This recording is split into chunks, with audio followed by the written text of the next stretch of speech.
Hello everyone. Today we are starting a new chapter that is separation of substances, chapter 5, sixth class. Okay. Now I'm going to explain the things. Yeah. In our daily life, there are many instances when we notice a substance being separated from a mixture of materials. Means, as we know, the name of chapter is separation of substances. We need to separate things.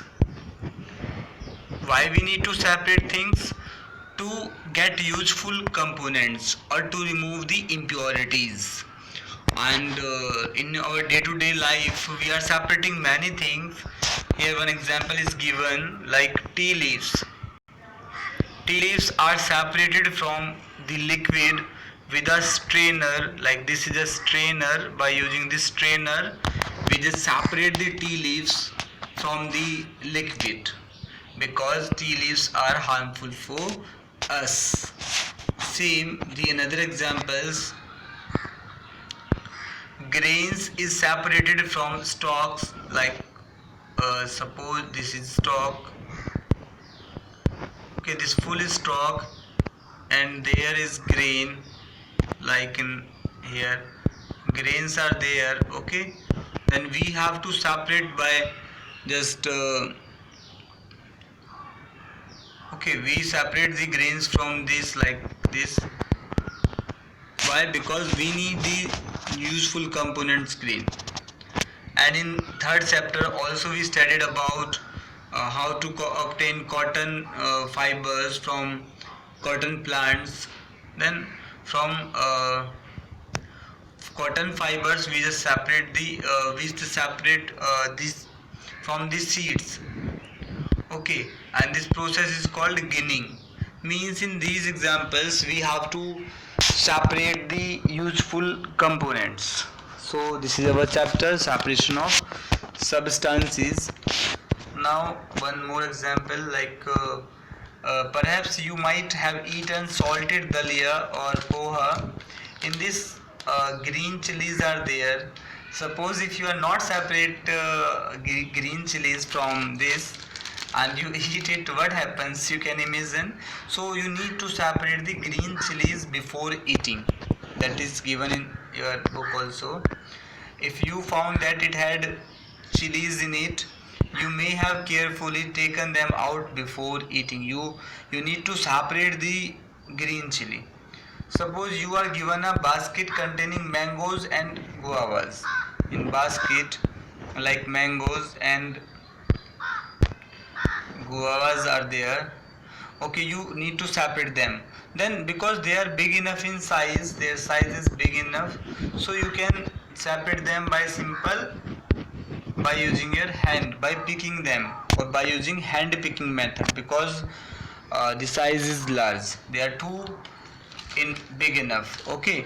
But think about this, if they are very small, if the material components are very small, then how can you separate? For example, salt and sand, can you separate by simple hand picking method? Your answer will be no, we cannot separate by simple hand picking method. Okay, seems easy, but what if the materials we want to separate are much smaller?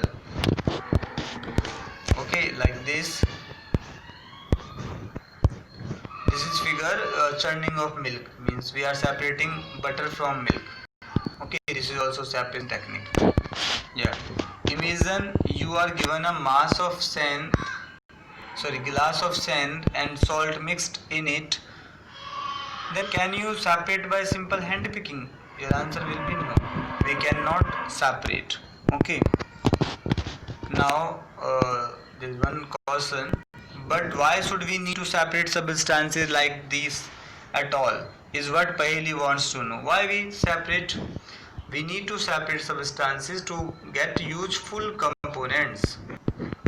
We just get useful components by simple separating them.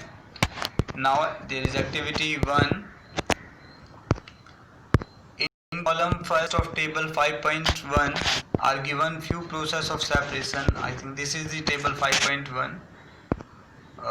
This is the separation technique, their purpose, and what do we do with separated components. Okay, what is the use of the separated components?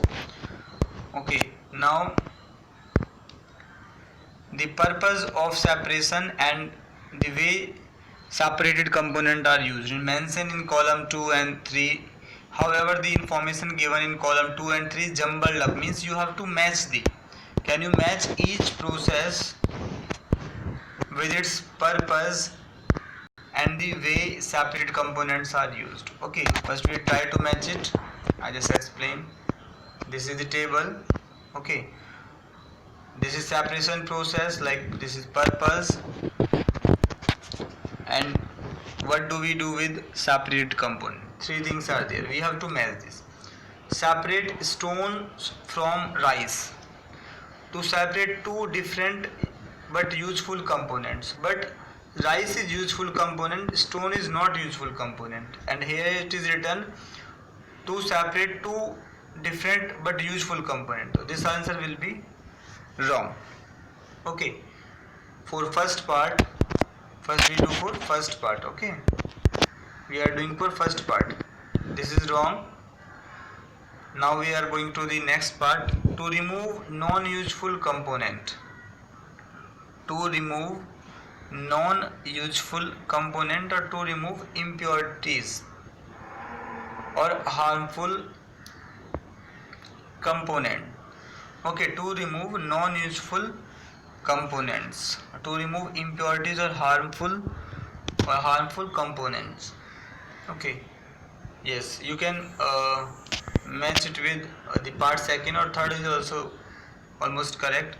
To remove non-useful components, this is first part. Okay, I just again use the, this is first part, and then we throw away the solid component, we throw the impurities, we use both the component, we throw the away the solid components, like we throw the stone. This we can match like this. Okay, now we are going to second part, churning milk to obtain butter. Both are the useful components, so to separate two but useful components. Okay, now this part is done. Okay, the two parts we use both the component, you match like this. Okay, now for part 3 remaining, you can do separate tea leaves to remove impurities, and we throw away the impurities. Like this you have to do the activity table 5.1 and activity first. Okay, now we see that before we use a substance, we need to separate harmful and non-useful substances that may be mixed with it, because non-useful substances sometimes it may be harmful for us. Sometimes we separate even useful component if we need to use them separately, like milk and butter. Both are useful components, but we need to separate the butter. So according to our requirement we can separate out. Okay, sometimes we separate the useful component also. Now the substance says the substances to be separated may be a particle of different size or material, so different methods we should use. Okay, it may be solid, liquid or gas. So how do we separate substances mixed together if they have so many different properties? For these we have different techniques, different methods of separation. In the next video we will learn about the methods of separation. Okay, thank you all.